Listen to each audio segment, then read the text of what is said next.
Peut-être que ce film est objectivement parfait, mais c'est vrai que moi j'ai eu quand même quelques petits soucis par rapport à ce film, et c'est pourquoi j'ai invité mon ami Charles au ciné à venir me rejoindre sur cette vidéo, donc bienvenue à lui. Et puis d'ailleurs Charles, si tu peux commencer par donner ton avis sur Everything Everywhere All At Once.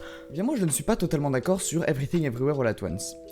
Je pense que c'est mon film préféré de 2022 et que c'est l'un des rares films parfaits que j'ai pu voir de ma vie. Ok, merci, ok, je pense que on aura tous compris que t'as un avis très objectif et très optimiste par rapport à ce film, et c'est vrai que moi c'est pas forcément le cas, parce que c'est un film qui, oui, certes, est l'une des plus grosses claques de cinéma de cette année, que c'est une véritable leçon, que c'est un film qui donne envie de faire des films, mais je sais pas, il y a eu plusieurs trucs qui m'ont dérangé, alors je vais développer tout ça au fur et à mesure de la critique, mais c'est vrai que là c'est pas le film qui m'a le plus transcendé, même si ça reste quand même la meilleure proposition que j'ai vue ce mois de juin. Alors le film est réalisé par Dan Kwan et donc il met en scène la fameuse théorie du multiverse, c'est-à-dire comme on a beaucoup actuellement dans le cinéma, que ce soit chez Marvel avec les films Spider-Man No Way Home, Doctor Strange, The Multiverse of Madness ou encore la série Loki, il va mettre en avant cette fois-ci un multiverse, mais un multiverse beaucoup plus différent, beaucoup plus original, amené par une nouvelle vision, par la vision du cinéma d'auteur, donc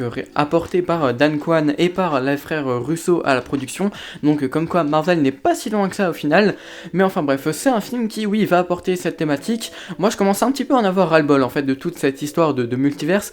Disons qu'en fait je pense que là on va avoir beaucoup de films qui vont apporter cette thématique dans un très court laps de temps, et je pense qu'il va y avoir un effet de mode et à la fin tout le monde en a ras-le-bol. Peut-être que je me trompe, on verra ça plus tard, mais c'est vrai que là pour l'instant c'est quelque chose mais qui me dérange quand même pas mal du tout. Donc dans ce Everything Everywhere, oui, on va l'appeler comme ça tout le reste de la vidéo parce que sinon le titre sera beaucoup trop long à prononcer. On va donc suivre les aventures d'une famille chinoise vivant aux États-Unis à qui il va arriver plusieurs petits voire gros soucis par rapport à d'autres réalités, par rapport au multiverse.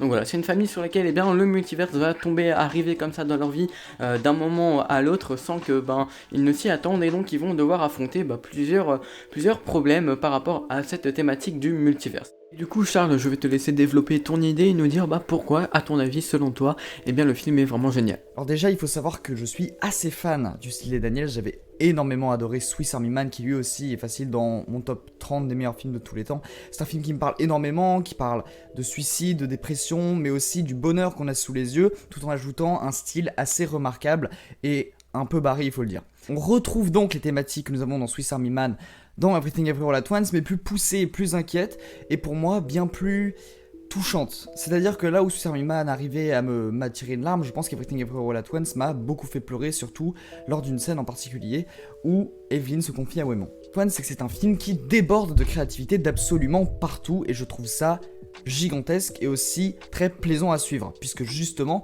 c'est cette créativité qui va nous donner envie d'avancer dans le récit, et moi justement ça me captive, et surtout ça change de beaucoup de films justement qui sont trop simples ou trop plan-plan, et ça fait du bien de revoir des films qui ont beaucoup de dynamisme et beaucoup d'idées. Et donc c'est un film aussi qui me donne envie de créer, et je pense que c'est un film très important pour le cinéma, pas non seulement par son statut de grand film selon moi, c'est parce qu'il donne aussi envie de faire des films, et je trouve ça assez impressionnant. On retrouve aussi le travail des Daniels sur la musique. Swiss Army Man est un film assez musical où on pouvait retrouver les voix de Paul Dano et de Daniel Radcliffe qui faisaient quasiment l'intégralité de la bande originale.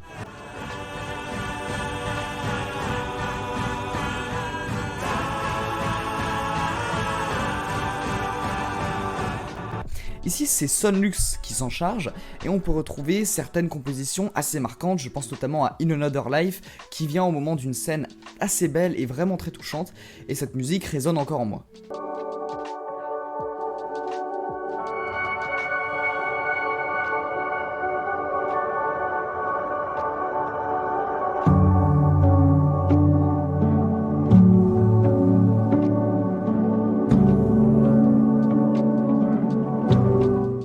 J'aimerais commencer par dire que je suis pas persuadé que Everything Everywhere soit un film qui va toucher beaucoup de monde, notamment le grand public. Je pense que c'est un film qui se plante trop et reste trop dans ce style de cinéma d'auteur, disons, et que donc ce n'est pas ce qui attirera le plus de monde dans les salles. Pour moi, et Faudra voir hein, le 31 août quand il sortira, mais je suis pas persuadé que ce soit le film qui va attirer beaucoup de monde.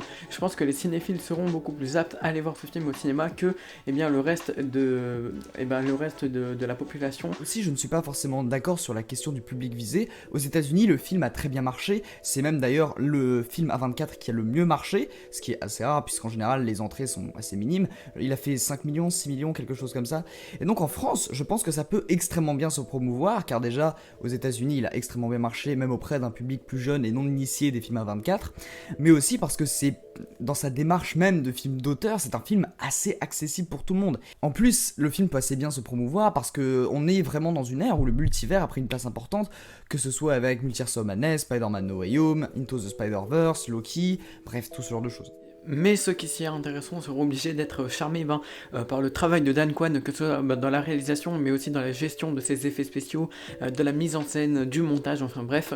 Il a fait en tant que réalisateur un boulot mais vraiment extraordinaire, et ça on le ressent beaucoup à travers tout le film. Enfin, je pense que c'est aussi le gros point fort de ce film, et c'est ce qui va plaire à beaucoup de monde, c'est que c'est vraiment une vraie merveille. Et effectivement, je comprends ce que tu dis, Charles, quand tu dis que tu veux créer des films avec... que ce film t'inspire à créer des films. Après, pour moi, le film n'est pas du tout exempt de tout défaut. Hein. Je pense qu'il y a beaucoup de longueur et ça se ressent pour moi, pour ma part en tout cas, à travers le film, parce que c'est vrai que moi, les 2h20 de film, je les ai clairement vus passer. Hein. Je sais pas, peut-être que c'est quand même un peu de ma faute parce que j'étais pas vraiment à fond dans le film, mais c'est vrai que j'ai eu beaucoup de gros moments d'ennui, et c'est pas de petites longueurs, c'est vraiment des gros moments où je m'ennuyais sévèrement. Après, est-ce que c'est de ma faute? Je pense aussi, mais c'est vrai que je pense que si j'aurais été 2h20 dans une salle de cinéma, ça ne m'aurait pas aidé en fait, et j'aurais aussi trouvé des longueurs, je pense. Après voilà, Charles a un avis complètement différent là-dessus, mais moi c'est vrai que je les ai clairement ressentis, et pas qu'un peu. Et le point, du coup, je vais être en désaccord, c'est sur sa longueur. Je trouve que le film est assez bien rythmé et a toujours une bonne carotte pour nous faire avancer justement dans le récit sans que je trouve ça forcément désagréable. Justement, avec cette créativité débordante, par exemple, on va retrouver une scène qui est extrêmement bien écrite justement sur la conception de la vie, et cette scène est faite avec de simples cailloux, et je trouve ça vraiment brillant, et c'est ce genre d'idée qui me donne justement aussi envie de faire des films, mais qui me fait avancer dans l'histoire et qui me donne envie de continuer. Donc c'est ça qui me met en désaccord principalement.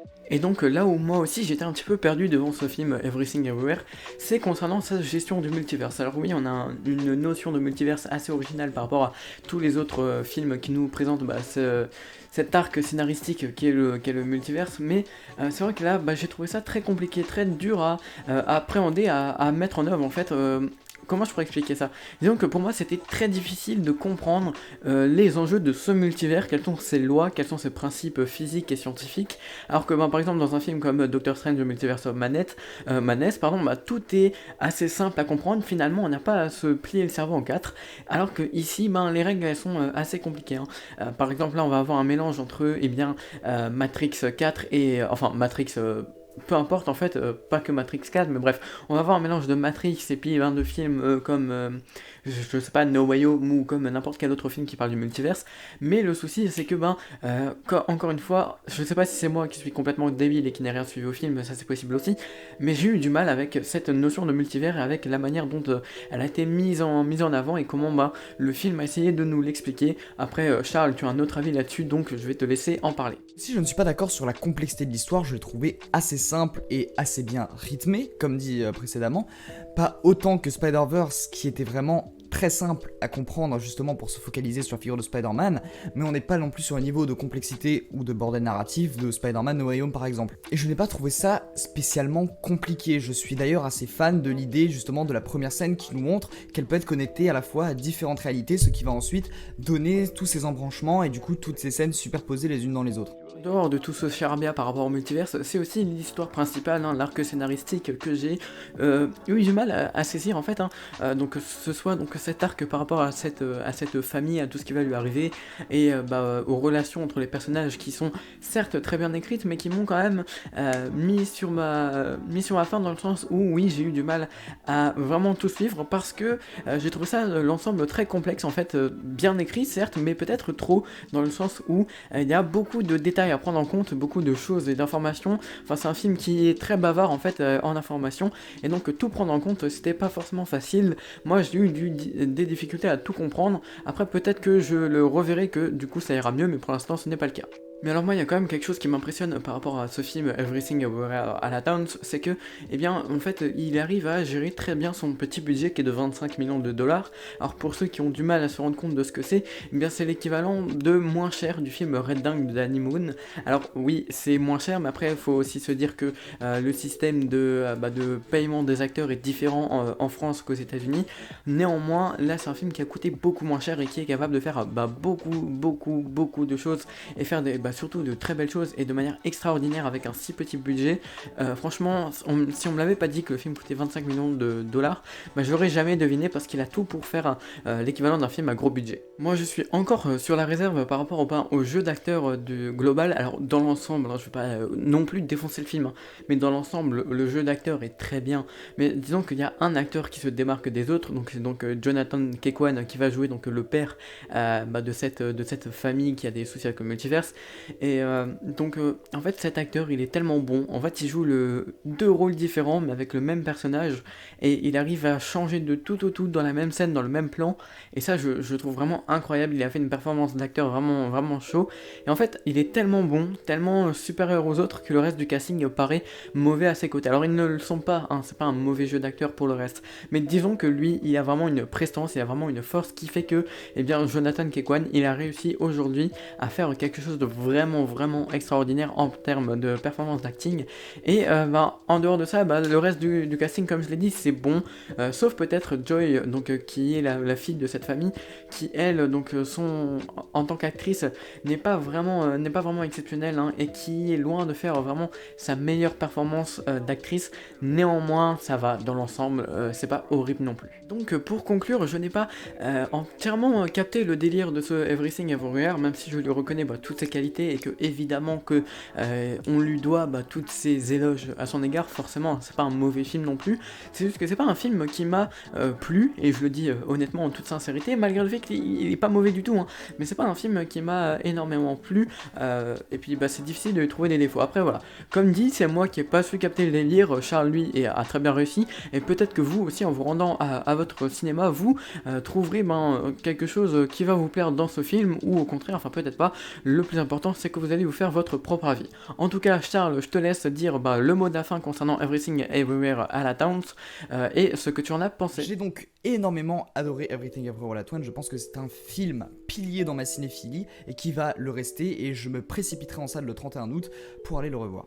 Enfin voilà, merci Charles pour ta participation à la vidéo, ça fait très plaisir, tu pourras revenir quand tu veux sur la chaîne, il n'y a aucun souci. En tout cas voilà, on aura eu ces deux avis totalement différents dans cette critique, parce que pour moi je savais que j'allais plus ou moins défoncer ce film, alors qu'il ne le mérite pas du tout, et que c'était pour moi important d'avoir un deuxième avis, et c'est pourquoi j'ai directement pensé à Charles, et pour vous donner justement ce second avis qui est pour moi très bénéfique à l'objectivité plus ou moins objective de cette critique. Oui, ça veut absolument rien dire ce que j'ai dit, mais c'est pas grave. Enfin bref, c'était donc la fin de cette vidéo. N'hésitez pas à vous abonner, à partager, à suivre Charles sur Instagram et Twitter, et mettre un petit pouce bleu, à me dire ce que vous pensez du film si vous l'avez déjà vu dans les commentaires, et ce que vous avez pensé de la vidéo. C'était Hugo, ciao.